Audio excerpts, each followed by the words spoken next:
Hello there everyone, how you doing today? I hope you're all well. Today we're going into r/nosleep to read a terrifying horror story called All the Dogs in My Hometown Have Gone Missing.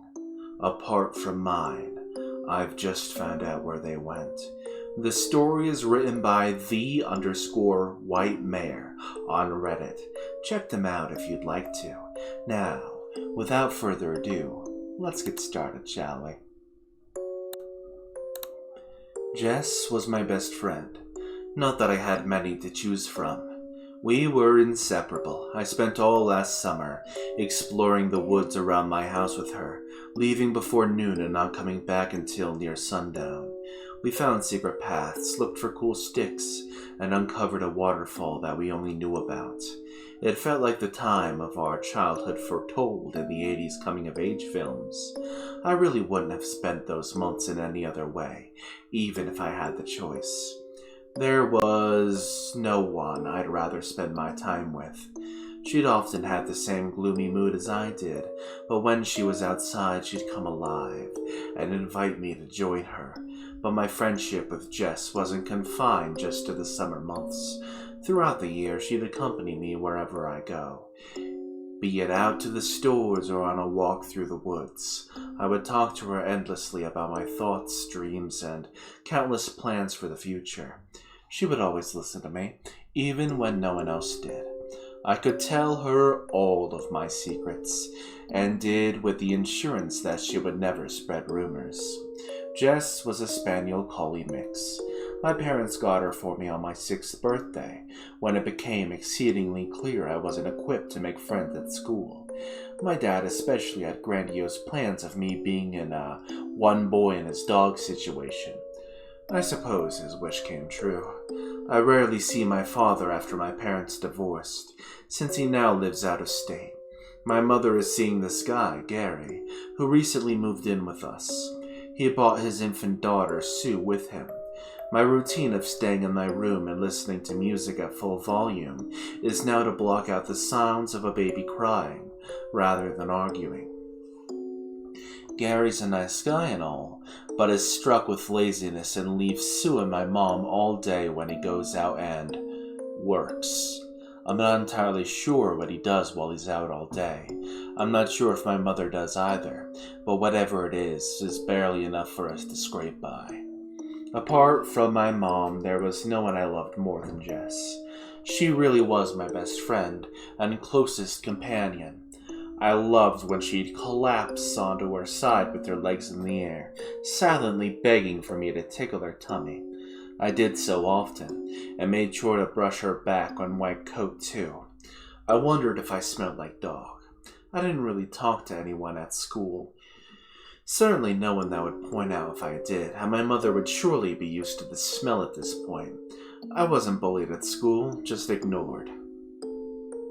Sometimes I thought that was worse, since at least if I was getting picked on, I'd get some people's sympathy, but I just floated through school like a rapper caught in the wind, lacking the self-esteem to even ask what page we're on. I didn't care though, not outwardly at least. As long as I had Jess by my side for the rest of the day, I was fine. It was because of this that I was terrified of ever losing Jess. She was almost 8 by this point and only had another 5 years tops left in her. I dreaded that day and wanted to postpone even thinking about it as long as I could. Sometimes I laid awake in bed at night thinking of what would happen if she ever disappeared. This was a constant worry for 2 reasons. The first was Gary. As soon as he moved in with us, he demanded that Jess be rehomed. For Sue's safety, he reasoned. At first, my mother went along with him until I started crying. He didn't stop until they both agreed I could keep her. There were a few conditions that mostly resulted in Jess spending her time in my room, which I don't mind. She slept on a mat strewn across the end of my bed anyway. Once I moved her bowls for water and chow in, Gary seemed to lay off. That was all behind us now, for the most part, but I was still afraid that Sue could provoke Jess into nipping at her, which would lead to her being put down. These thoughts paralyzed me with anxiety, especially when Gary would joke about that just happening at the dinner table. The other reason was when Gary would The other reason was the recent spate of disappearances. Posters for missing dogs were now bound to almost every lamppost, utility pole, and novelty tree across town. It had been like this for as long as I could remember. When I was younger, a cop came in during high school assembly to give us a lecture on properly looking after our pets. That didn't seem to help matters, and the disappearances kept mounting. I was now certain that there was a dog kidnapper operating locally, maybe a whole ring. This theory led me to never letting Jess out of my sight. It was on a warm summer's morning that Gary informed me the neighbor's dog had gone missing the day before. I felt a cold pit form of my stomach. I was ambushed by thoughts of Jess being bundled into a van, only to be sold off to some abusive or neglectful family. Worse, she might end up as a guard dog for some meth heads. In my mind, any outcome was possible. The fact that she was so close to being dog-napped was crushing. I thought about it all day, trying to listen to music to take my mind off of it. Eventually, I decided to talk to the neighbor in question, Mrs. Beverly. I went downstairs and into the living room to grab my charging phone, not wanting it to be out in the open when my mother came back from the store. She had a habit of reading through my messages. I looked down to the wide window with a wide view of the backyard as I checked the percentage. Sue still frolicked as she had been doing since the morning, and Gary had retreated to his man cave, which had once been my father's tool shed. Nestled in the other corner of the lawn was the old doghouse Jeff slept out there for years, until I had to relocate her to my room. Despite the rotting, waterlogged wood, it still had Jess's scent. Sometimes she'd run into it when I let her out into the yard, and curl up as she had done when she was a puppy. The thing was an eyesore now, and Gary regularly promised to dismantle it, but had never gotten around to it. Mrs. Beverly was a kind old woman, one who sincerely loved children. When I was younger, she would put me to work in her messy yard and pay me in ribbon candy. Her husband was dead and her daughter had moved away long ago. She sometimes mistook me for her daughter, as we apparently both had long blonde hair, which was something I wasn't entirely annoyed about. On this particular day, however, she was graced with clarity and said, "Oh, hello, Ben," when she answered the door after the third knock. Her house smelled of boiled vegetation. The odor hit me as soon as the door opened, and made me turn down the old woman's invite inside. I told her I just wanted to talk about her dog, and she suddenly turned very somber. "Oh my, it's terrible. My Perry ran off yesterday morning and hasn't been back since. He can't survive there out on his own," she said. "What kind of dog was Perry?" I asked. "He's a Pekingese. Addison loved cuddly Kip when she was your age. He was like a teddy bear come to life," the old woman said, reminiscing. Percy was an old housebound dog. Even if he tried to run off, his stubby, borderline atrophied legs wouldn't have taken it far. "When did you notice he was gone?" I said. "Did you let him outside?" "Oh, heavens, no," Miss Beverly replied. No, I never let Percy out. He's relieved himself in his tray and slept on a cushion in the living room." I considered what she said, but before I could ask another question, she spoke again. "I just woke up, and he was gone." I thanked Miss Beverly for her time, unsure of what else to quiz her on. She smiled, just happy for the human contact, and closed the door. I walked a short distance back home as my mother's car appeared on the brow of the hill, and pulled into our garage just as I arrived at my front door. I helped her carry groceries to the kitchen, and she talked about an old friend she met at the deli counter as we sorted the food away. She asked me what I was doing at Mrs. Beverly's house, and I told her I was just checking in to see how she was after her dog ran off. She applauded my thoughtfulness and asked if everything was okay. I told her the old woman was distraught but hopeful, and we left the conversation at that. The rest of the day flew by like any other, as did the first half of the next day. Jess was restless since I didn't let her out for a run around the day before. I knew a walk would do her good, and fought my laziness as I looked around for the leash. I eventually found it on the kitchen counter, and shouted that I was going out for a bit, hoping my mother would hear. I attached the business end to Jess's worn red collar, and led her outside. Not far from my house was a trail, one that led deep into the surrounding woodland. I walked it regularly with Jess as it gave us both a nice stretch of the legs. It was never too busy, even during the summer months, as most committed hikers stuck to the well-marked and maintained trail through the adjacent mountains. I enjoyed the lack of crowds, and always kept my head down whenever I did pass someone. I often ventured off the trail with Jess, preferring to explore the dense woods. Today, however, I decided to stick to the path. Jess pulled and whined, unused to being leashed for this long. We still hadn't passed anyone, and the only other sounds that accompanied our footsteps was the birdsong and the natural hum of the forest. Again, Jess tugged on her leash, likely wanting to chase a freshly spotted squirrel. "Come on, Jessie," I said to the dog. "Calm down." As if in response, the leash went slack, and she returned to a gentle pace by my side.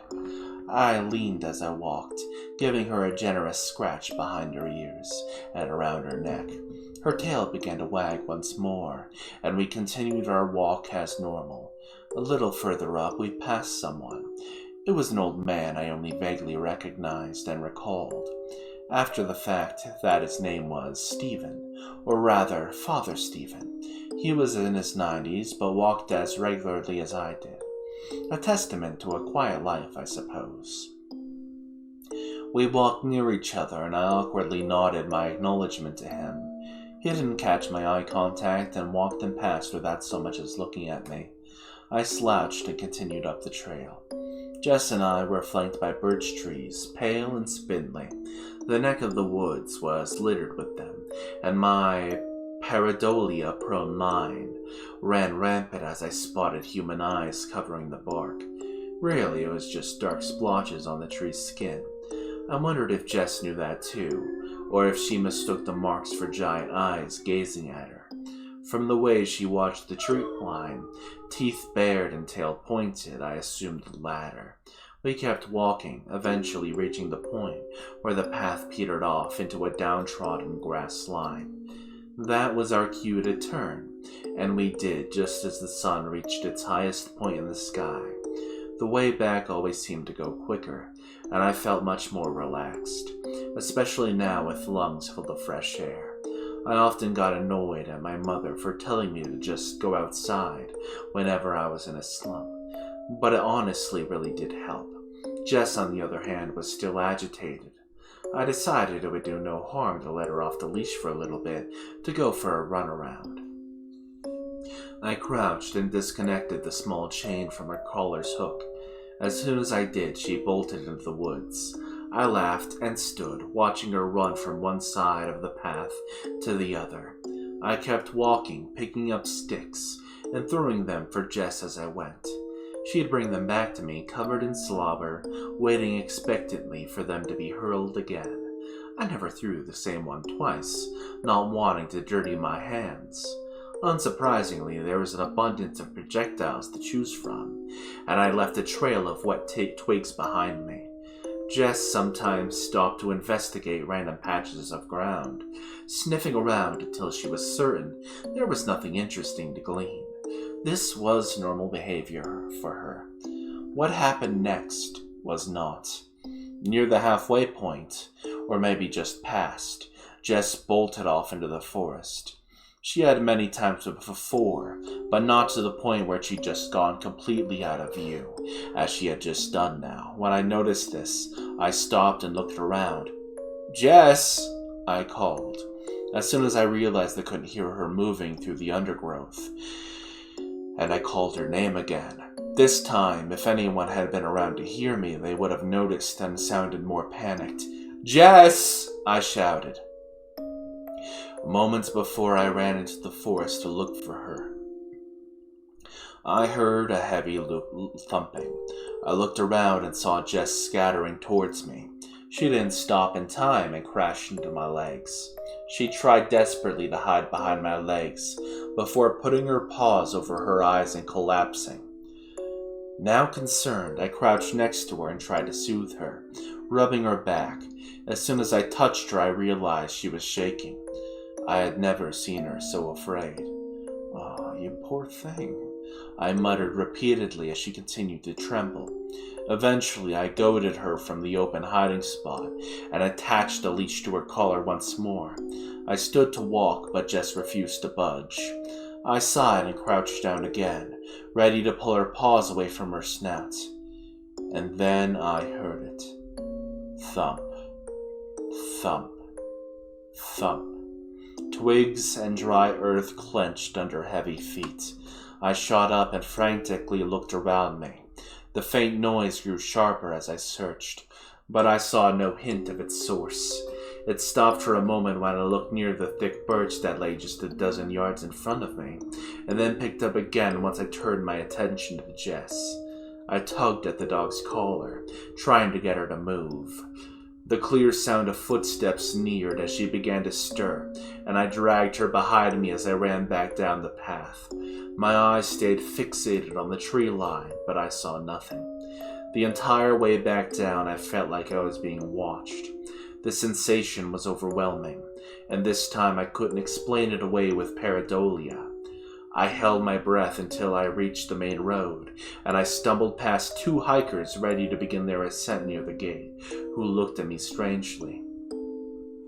I eventually stopped and leaned against the nearest wall, panting. My heart beat out of my chest as I realized just how powerful my fight-or-flight response had been. Eventually, I calmed myself and walked the still panting Jess back home. By that evening, I had rationalized away the events of the day. It was almost certainly just another kid playing in the woods, as I myself had spent countless hours of doing. Jess had been spooked, and I played off her emotion and got spooked too. As the day went on, I pushed it further from my thoughts.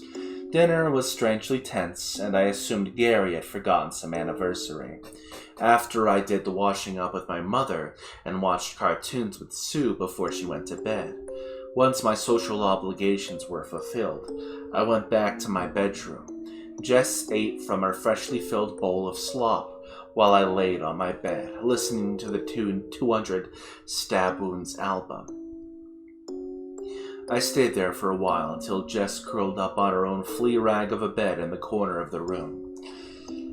I decided to do the same,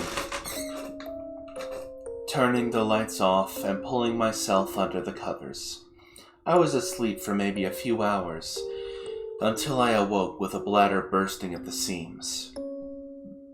I quickly got out of bed, stumbled awkwardly down the hall and went into the bathroom. A few minutes of pure relief later, I yanked my underwear up, briefly washed my hands, and made my way back to my room. I walked more carefully this time, trying not to wake the sleeping toddler, whose room I just passed. I got back to my own and fumbled in the dark for the lights, not wanting to accidentally stand on one of my half-finished art projects that I kept next to my bed. As soon as the light came on, I noticed something. Jess was gone. I sighed. I left my door open during my adventure to the toilet and must have woken her up with my movement.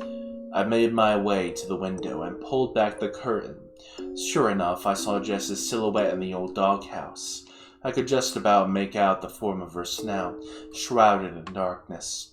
The kitchen door was fitted with a flap that Jess used to come in and out of the yard. Yet another installation Gary promised to remove and never did. My bedroom sat directly above the living room and had the same view of the backyard, only elevated. Jess sat in the darkness of her old home, a fraction of moonlight revealing just a small part of her head. I squinted and could have just made out that she was looking in the direction of the kitchen door. In the past, I would have let her stay out, assuming she wanted a break from the musty room.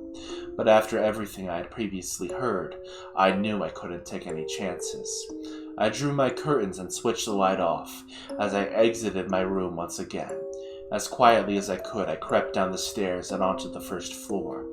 I walked the short hall into the kitchen and saw something strange. Jess. She was sitting on the kitchen's linoleum floor, just across from the dining table. The dog was staring right at her back door, and as I approached, I saw her teeth were bared. Had she come back in without me hearing? I walked around and crouched in front of her, blocking her view of the door. I looked at her dumb but wary face quizzically. I put a hand on either side of her head and started to scratch and stroke, calming her until her tail began to wag. She lost the snarl and let her tongue hang out. I smiled as she returned to normal and stood, intent on leading her back to the bed. As I did, I heard a noise that made me spin around. The dog flap was rattling back and forth like a saloon door. Something had been pushing it open. Immediately, Jess began to bark. I had to grab her collar to stop her from disappearing out of the dog door. I tried to silence her, but it was too late. A light came on upstairs and I braced myself for a lecture. I didn't like Gary. There was always something slimy about him. My mother surely thought the same, but I knew she didn't want to go back to long nights alone. At this point, I wondered if she loved Sue more than Gary. Other than the dinner table, I could easily avoid Gary for most of the day, especially when I was at school. Although he was functionally my stepfather, I didn't view him as such, and certainly would never call him Dad. He's never really disciplined me as my real father had done, usually opting to ignore. That was until that night when I woke up. Sue, while he had a hangover. He let my mother take care of his child while he barreled downstairs, finding me with Jess in the kitchen. He shouted at me, slurring his words, but managed to say something about me disturbing the peace. Then he started to mock me, saying that he caught me in the act of sneaking out to see a girl. That really showed how much he knew me, I thought. "Good guard dog," he mumbled, rubbing Jess's head roughly. She whined and moped away from him, curling up in the kitchen corner. After the uncomfortable interaction, I took Jess back to my room, where she collapsed exhausted into her bed. I returned to mine and tried to sleep as my mother and Gary argued in the hall. From what I could make out, it was over him dumping the responsibility of raising Sue on my mother. I got a strange nostalgia from going asleep to the sounds of adults arguing. This continued over breakfast the next morning, where I really thought about they were going to separate at the table right then and there. Between bouts of shouting, my mother suggested I take Sue to the park. I agreed, happy to escape the house, and accompanied my mother as we packed stuff into the pushchair. I got Sue from her room and told her the plan, laughing at how excited she got. Despite the ground being bone dry, she decided this was the optimum time to try out her new red wheelies. We went down the stairs where I found Jess, who I assume wanted a break from the arguing too. I got her leash and wrapped it around my wrists, walking the dog as I pushed Sue along. The sun was out, and so there was an oddly judgmental running club. They shot overtly dirty looks at me as we passed each other. Their reason for disgust was unknown to me, but cemented in my disdain for being out in the public eye. The park wasn't too far from where I lived. Handily to the sidewalk there was a complemented with rows of trees that cast a cooling shade. When I say park, I mean a barely maintained field of green that sat in the center of a more built-up part of town. A square of trees surrounded it, which seemed to box in the park from surrounding concrete. It felt like the town, which itself was surrounded by woodland, was trying to get its own back by encircling the small patch of what was once forest. We arrived without a hitch, and I stationed the pram by a bench and unbuckled Sue. I was always wary to let Jess play in the park since it was hemmed in on all sides by a busy road, but figured the risk was mostly in my head. The park's elevation was lower than usual, and every way down to it from the sidewalk was a fairly steep incline, or at least it was until they added the steps and wheelchair ramp. I later realized the difficulty and cost of making the ground even was the only way this patch of great outdoors survived. I kept a more than keen eye on both Sue and Jess.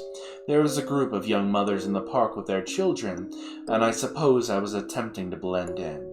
As I sat and prepared myself for an open-air babysitting shift, I couldn't help but overhear the hushed chatter of the group of the young boys across from me. "It's a monster in the forest, I bet," said one. "What, like a giant dog magnet?" said another. "I just hope Annie comes back," said the forlorn-looking tween in the center of the group. I figured they were discussing their own immature theories and explanations for the recent dog disappearances, and silently sympathized for the one whose own pet has fallen victim. My attention soon turned back to my own pet. However, Sue loved Jess and enjoyed throwing sticks for her.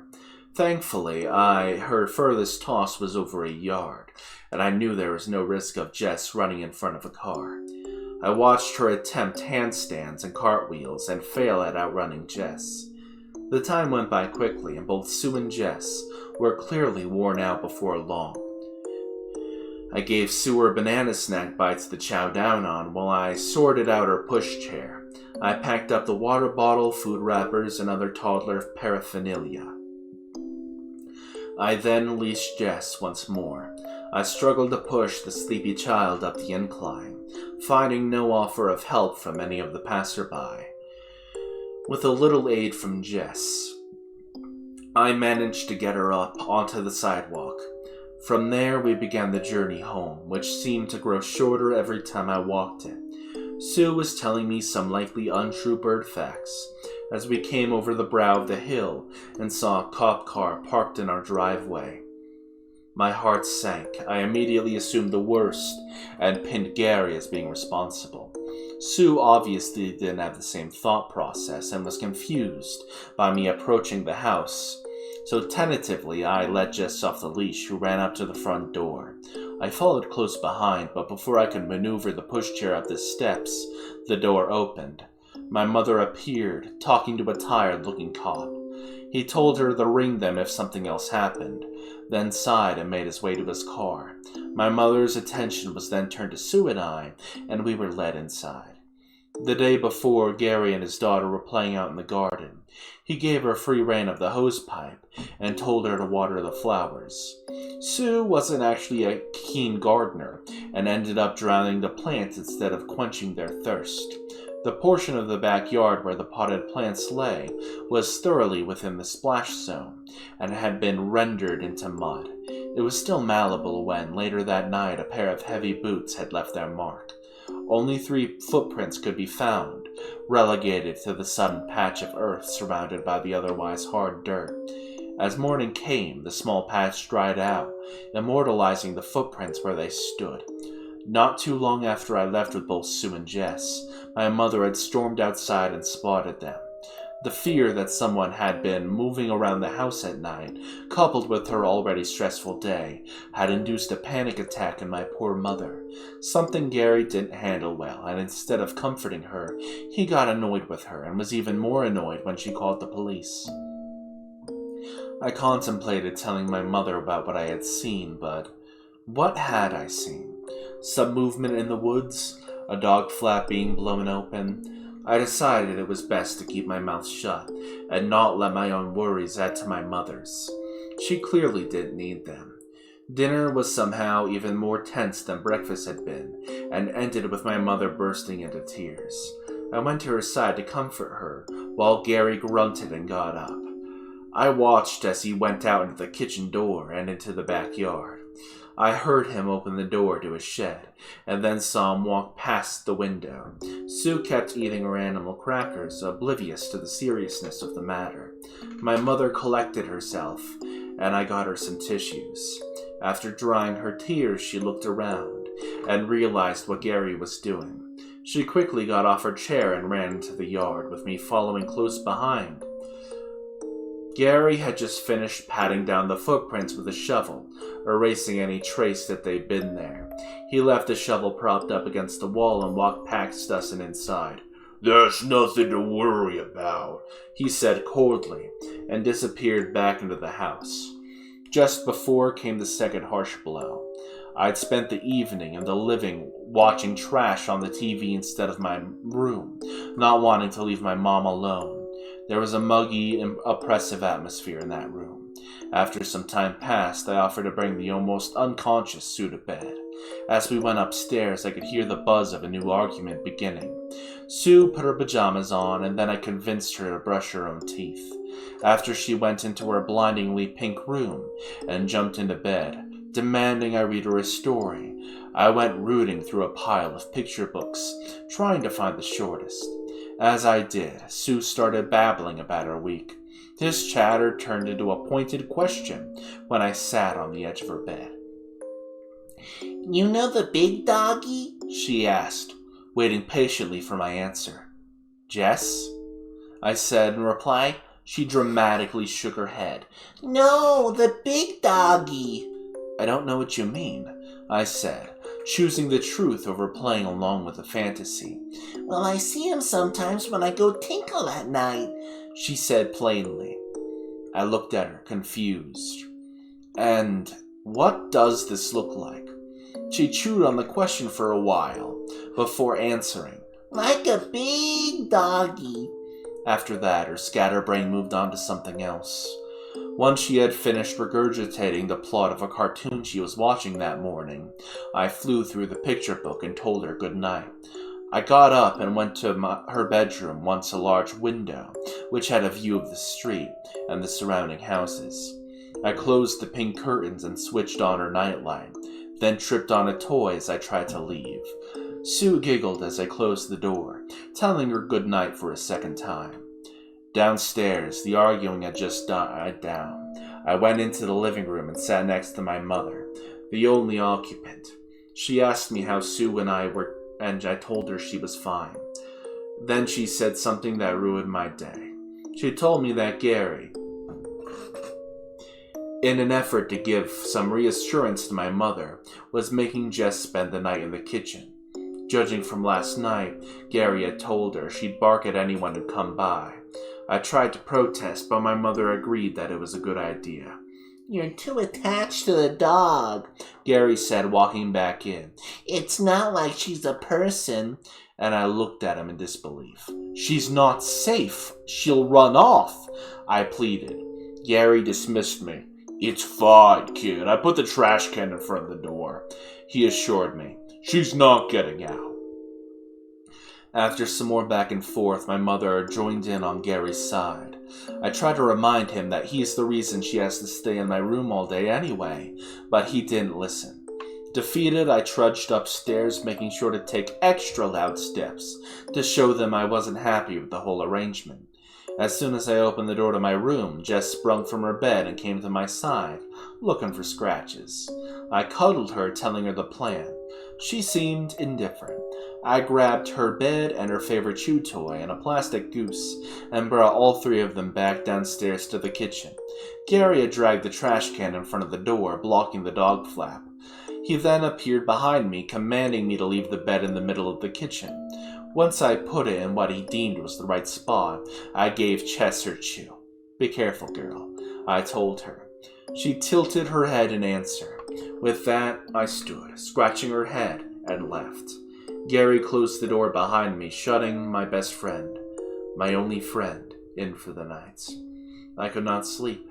I tried, but there was no way I could stomach not knowing if Jess was okay until the morning.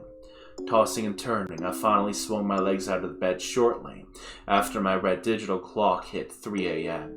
I stood and stretched and walked to my window. Glancing out between a crack in the curtains, I saw the yard was empty. I scratched my chin as I decided to creep downstairs and check on Jess. I knew I had to be quiet, so I took it agonizingly slowly. I gently pulled the handle down and pushed the door open, careful not to make a sound. I stepped out into the landing, not bothering to close it fully behind me in fear of the click. I tried to taper my own breathing, afraid of the noise my own body was producing. It took me a full minute to tiptoe to the stairs and another 2 to descend them in silence. Once I hit the first floor, I turned left and crept into the kitchen. I was more liberal with my movements now, sure I couldn't be heard from Gary's bedroom. I opened the door to the kitchen and saw something I couldn't quite believe. It was too dark to make it out properly, but for a second, I thought there were 2 dogs in the kitchen, Jess more visible with her white patches, and the second dark figure. I fumbled around the light switch and eventually finding it and illuminating the kitchen. To my relief, there wasn't a second dog. The figure I had mistakenly identified was just the silhouette of the plastic trash can, which had fallen over. I breathed out, approaching Jess, but I stopped. I was quickly introduced to a new horror. As soon as my brain thought to ask who had knocked the trash can over, it saw the answer. A gloved hand was protruding from the dog flap, offering out some chunks of raw meat. Jess had been eating out of its palm, but quickly stopped to look at me. She began to turn when the hand violently reached further in and grabbed her collar. Jess yelped and jumped and tried to struggle, but it was no use. She had yanked back through the dog flap, a second hand ensuring her passage. Once her rump was gone, the small door swung back into place as I had seen it do the night before. I was stunned. After witnessing the reverse birth, my body went into shock. I was frozen, listening to the sound of a struggle in my backyard. Jess was barking loudly and was met with an imitation of her desperate calls by whatever had grabbed her. Soon she went silent after a loud, painfully hard thump. I was in that moment, my fight or flight kicked in. The last time it had, my body chose flight, and I ran like a baby out of the woods. This time, however, it chose fight. I roared and whatever was hurting my best friend and grabbed the door key from the little ceramic bowl. I unlocked it and ran into the night just in time to see that hulking, hairy thing stuffing a limp Jess into a large black garbage bag. It was panting and shuffled down between my house and the fence. It tried to look back at me, but seemed unable to turn its head. I shouted at it again, feeling my rage pouring out of me. I grabbed Gary's shovel and gave chase. That thing was covered head to toe in fur, a disgusting mottled mess that clung wetly to its corpulent frame. In one hand it dragged the black bag containing my Jess. In the other it carried an old claw hammer. By the time I reached the street, the beast had started running awkwardly, and was already heading over the brow of the hill. I screamed until my throat was sore and clutched the shovel tightly, more than ready to strike. By the time I got to the brow of the small hill, every light in my house was on, and a handful of the adjacent homes too. I left that behind me, guided by my newfound hatred of this thing. As I neared it, I could clearly hear the vile sounds it made, childlike giggles that could only come from a fully grown man, and an obese one at that. They were interspaced with moist snorts and what could only be described as moans of pleasure. I stopped to swing at it, but missed the back of its head by a hair. I watched it carelessly drag the bag containing my best friend across the concrete sidewalk, and realized I was crying. Thoughts of being alone powered me forward as we crossed the street. I knew that somewhere in the back of my mind that this thing could easily kill me if it tried, as I had done to Jess, but I didn't care, or if I did, the adrenaline blocked me from feeling it. I was about to see it swing again when the garbage bag squirmed. The beast was knocked off balance by Jess's thrashing. It stumbled and slowed just as we were passing the park. I swung the shovel as it began to turn, the metal end making contact with the side of the beast's head. It fell, tumbling down the incline. Jess, still trapped in the plastic bag when it was already scrambled away and gotten to his feet. I stood, holding the shovel like a spear. Just then the clouds above passed, and the almost full moon was revealed in its true glory, illuminating the horrid scene. For a moment, I thought part of the beast's fury hide had been cut open and torn away by the fall. But then I realized something. It was a suit. I could make out almost a dozen dog pelts, skinned from those poor animals and stitched together. The threaded seam had burst near the chest. The man's abdomen was covered by a single dark brown pelt from a large dog, cut into the shape of a love heart. Now the top part of it hung down. The head of a mastiff was being used as a mask. The bottom part of the jaw was gone, giving way to the crude stitching that connected it to the rest of the outfit. Small metal bars going through the skin kept the canine shape and propped up the snout, although only a few of them were visible. Where the dog's eyes would have been, there was now only 2 large holes. Behind them were a human's eyes, a man's eyes. They were wide and raw and looking at me intensely.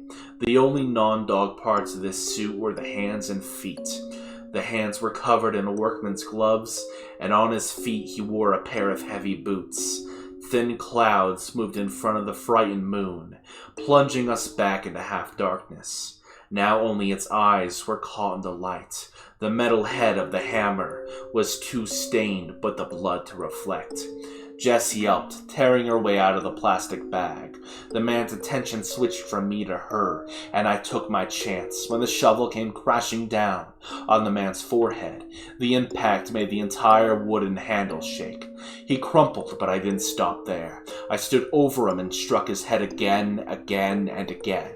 His body started convulsing, but eventually stopped once the grass around his head was drowned in blood. I dropped the shovel, regaining my senses. My hands started to shake, and I dropped to my knees, crawling backwards away from the beast. Jess nestled up to me, and I hugged her dearly. The fur on the top of her head was matted with blood, but she would be fine. She was just like me, dazed and confused. Halfway through, staggering back home, my mother came running towards me. She hugged me in the street, and Jess joined in too. As she helped me back home, I tried to tell her everything. Most of it came out in disjointed descriptions, but the more she understood, the more she started to cry. We walked past awoken neighbors feigning concern, and walked up the steps to our house. When we got inside, I went to go upstairs to the bathroom, but she made me follow her to the living room. We sat down on the couch as she told me she had something important to admit. Just before she began, Gary walked in. "Leave us alone," she said in a tone so iron-willed I couldn't believe it finally came from my mother. Gary obliged and left the room. My mother turned to me and took my hands in hers. "I am so sorry," she said through tears. "I should have told you all of this sooner. I didn't think you would understand. You were too young and..." She stopped to regain her composure. I was still crying. Jess had curled up at her feet, waiting patiently to be brought to the vet. "Your father was a sick man," she said with clarity. "A sick man. I didn't know, not fully, until after you were born. He thought he could tell me, and then after that I wouldn't leave him. He was right. I tried to ignore it for years, I really did. I thought everyone has their own thing. But I couldn't take it anymore. Not when I found him with Jess. She was just a pup. I threw him out of the house and divorced him soon after. I had to get a restraining order after he kept appearing back here at night, but eventually he disappeared. For years I thought I was free of him until the dogs started going missing. The cops told me they'd look out for him, but never found any evidence. Oh, Ben, I am so sorry." She pulled me into a hug, and we spent the rest of the night crying into each other's arms while Gary took Jess to the vet. That was the night my life began to fall apart. It wasn't just because of what I learned about my father, or the rift that it drove through my family. It was because when the cops searched the park in the early hours of the morning, they found no trace of the body. That is the end of today's story. Remember to like, subscribe, and leave a comment down below about how much you hate Gary.